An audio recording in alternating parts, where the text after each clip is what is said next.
Yo, what's good, degenerates? Alright, geez, y'all already know what it is. It's UFC Fight Night Baku Feziev versus Torres, and this is gonna be your boys' full card picks, dude. Alright, man, and then in the words of Yuri Prohaska, let's go for that. Alright, man, on the first fight, we had Tahir Abulaya versus Jefferson Nascimento. We're gonna go with Nascimento to get it done by way decision, dude.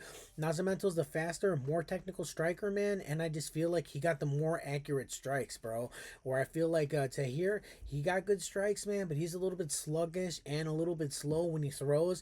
And real talk, man, he was a regional can crusher. You look at his last couple opponents. His last guy that he fought was 3-1, bro. He has 20 plus fights fighting a guy who's barely got 3 professional MMA fights. Shame on him. And I just feel like Nazimento should be able to get the decision over him, man. All right, then in the next fight, we got Beksak Almacan versus John Matsumoto. We're gonna go Matsumoto to get it done by way of decision. But dude, Beksak is a good fighter, man. He's had a rough run, bro. His first fight in the UFC was a short notice fight against Umar Nurmagomedov, bro, and he dropped Umar in that fight, man. He got fast, good strikes. His next fight, he KO'd Brad Katona, dude. And then his next fight, he got the bricks beat off of him by Alessandro Topuria, bro. And it was not even a close fight. This fight, I feel like, is a lot closer, but I feel like Matsumoto is the faster striker. But I will say he does cut really easy, bro. If Beksak ends up landing a clean combination on him in the first, I wouldn't be surprised if he ends up cutting him, dude, right away.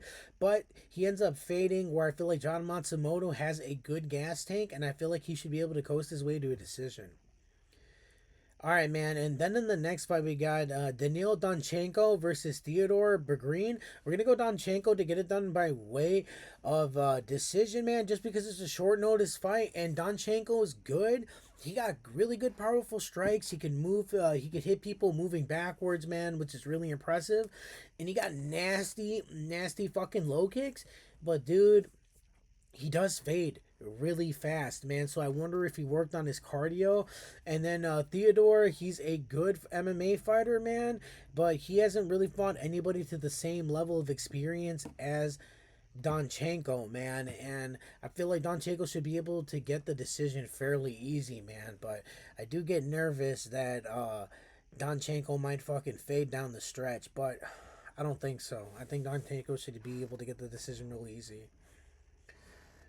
All right, then in the next fight, we got Khan Offley versus Javier Reyes. We're going to have to go Reyes to get it done by way of KO. I feel like Khan Offley, man, he's a good all around MMA fighter, but he is a little bit chinny, bro. And his best way to win is to get the fight to the ground, bro.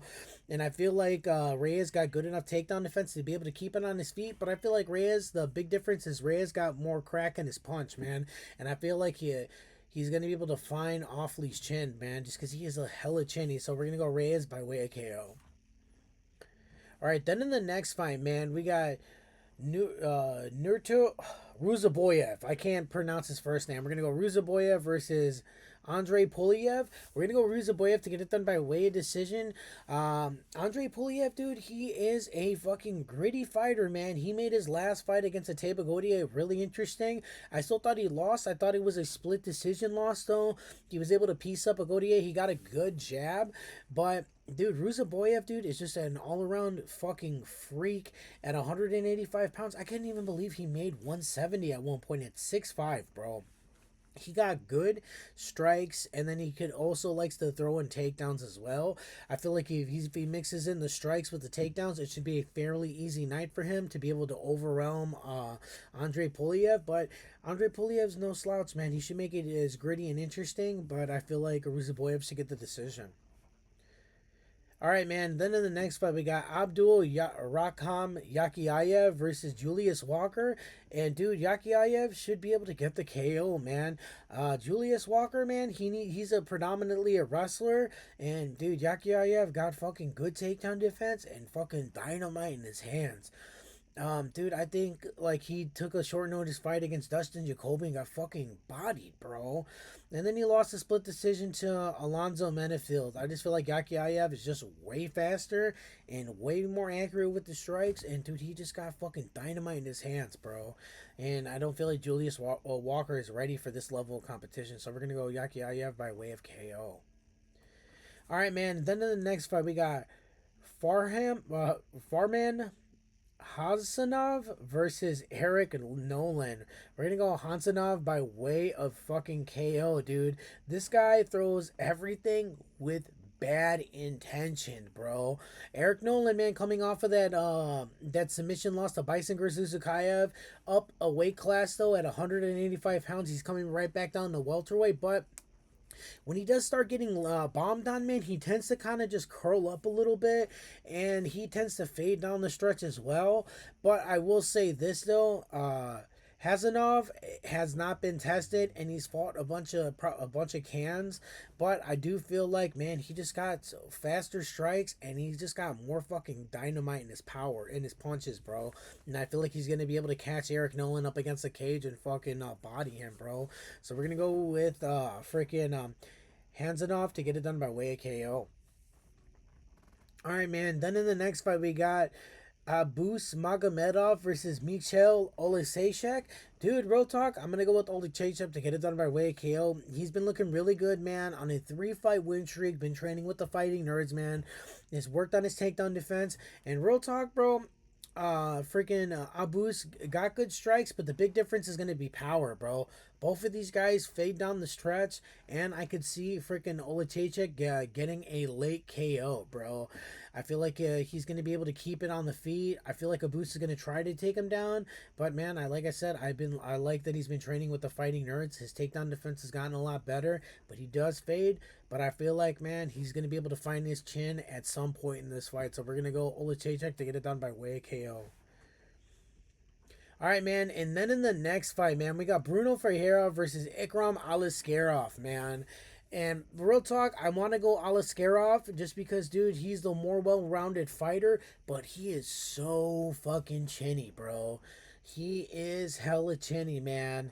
And Bruno Ferreira, dude, a ball of fucking muscle, man, that's going to come forward, but you know what, dude? I'm going to go Ikram Aliskerov to get it done by way of decision. I feel like he's going to be able to keep it on the outside, keep Bruno Ferreira on the outside of his jab, just because Bruno Ferreira is a shorter guy for 185 pounds, man. At 5'10", he's going to have to freaking try to bridge the void and get inside of Ikram Aliskerov's shit and make it fucking gritty. But I feel like Ikram could be able to keep it on the outside and fucking jab his way to a decision, bro. So let's go Aliskerov by way of decision.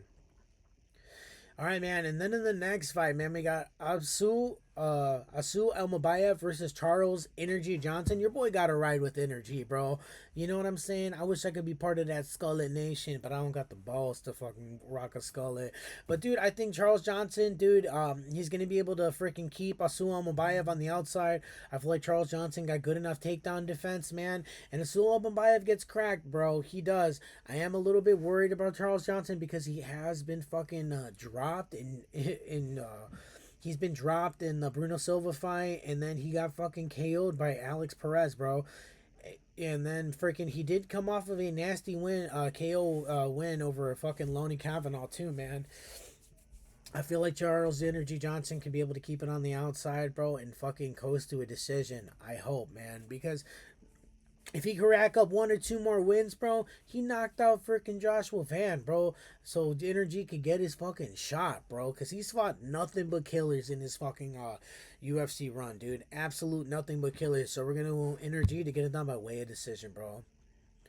All right, then in our next fight, man, we got Nazim Sadikov versus Mateus Camilo. We're going to go fucking Nazim Sadikov to get it done by way of KO. Dude, I am a huge Nazim Sadikov fan. He is coming off of a nasty KO loss to freaking Fereziam. Real talk, dude. I almost thought that Nazim Sadikov could probably drop to 145 pounds, but Eric Nolan's just that freak of nature guy at 155 pounds right now. But I'm going to have to ride with Sadikov. I feel like he's the more technical striker. He does have more power in his shots. But I will say this, though, dude. He does get cracked a lot, and his chin is a little suspect. They do have a mutual opponent in Miroslav Vorshak, and real talk, Mateus fucking handled Miroslav Vorshak a lot easier than Nazim Sadikov. Nazim Sadikov took him to a draw, but I feel like, dude, Nazim is just a more technical striker, and then he could also mix in a takedown if he wants to. So we're gonna go with Nazim Sadikov to get it done by way of KO. I feel like he's gonna be able to find Mateus Camilo's chin. All right, man. And then in the next fight, in the co-main event, we got Michelle Pereira versus Shara Magomedov, dude. I'm gonna have to go Shara Magomedov to get it done by way of KO, just because Michelle Pereira has looked hella fucking chinny lately, dude. He was on a fucking bit of a losing streak. He got absolutely fucking murdered by Anthony Hernandez, and then Abus Magomedov pretty much wrestle fucked him to a fucking decision, and then he got absolutely starched by Kyle Dawkins, and then he lost. He won a split decision won a split decision over Zachary Reese. I feel like, dude, if Kyle Dawkins is able to find his chin, Shara Magomedov is just a way better striker, way more powerful, faster, and I feel like if he gets past the first round, bro, it's gonna be his fight to be able to find Michelle Pereira's chin, just because, dude, he starts off real hot and then he just fades down the stretch, man. I don't know what it is. I feel like he needs to go up one more weight class so he doesn't have to cut any weight at all, because I just feel like him and cutting weight, it's terrible for him. Well, it's terrible for all these fighters, but for him especially, man. It's just, I thought him going up to middleweight would help his cardio, and it's just like, I don't know, man. It's been really terrible, but I feel like Shara Bullet should be able to find his chin, bro, within the first or the second round. All right, man. And then in the main event, bro, man, I've been so back and forth on this one, man. So back and forth. Just because it's like, dude, Manuel Torres got fucking knocked out by Bahamundes, bro. He got knocked out by Bahamundes, dude. And then Faziev fucking handled Bahamundes, dude. It's so strange, man. It's so interesting to me. And then it's like, I liked how he looked against Justin Gaethje also, though, man. In the second fight that he in the second fight with Justin Gaethje, bro, he was mixing in takedowns and he took down Justin Gaethje. But man, but he does fade down the stretch, though. That's the only thing. And Manuel Torres, man, he got a fucking dynamite of a fucking right hand, bro. A missile of a right hand, bro. And Feziev just got fucking absolutely bodied by freaking Mauricio Huffy, dog. Holy heck, man. This is why MMA is so crazy, bro, because it makes no sense at all. It doesn't make any sense at all, because you would think that freaking, man, it's a pick 'em, bro. You know what, dog? I'm gonna have to ride with Feziev to get the decision, bro. I feel like he's gonna mix in the takedowns and make it gritty. And dude, and I really feel like he's the more technical striker. If he's able to fucking withstand the power of Manuel Torres, I could for sure seeing him get the decision. I am a little bit nervous just because Manuel Torres has fucking dynamite in his hands, bro. He does, bro. But I like Feziev. I'm a ride or die Feziev fan, so we're gonna ride with him to get the decision, bro. All right, G's. Those are my picks. They are an absolute lock. Like, share, and subscribe. Talk shit to me in the comments and let me know how I have no idea what I'm talking about, because you know what? You're probably right. But in the words of Khabib, brother, who cares, dog? You feel me? Dude, like, share, and subscribe. Your boy's coming back with more fight picks, more fighter interviews, you name it, your boy's getting after it. You feel me, guy? And like always, I mean always, stay elevated, dog. Peace.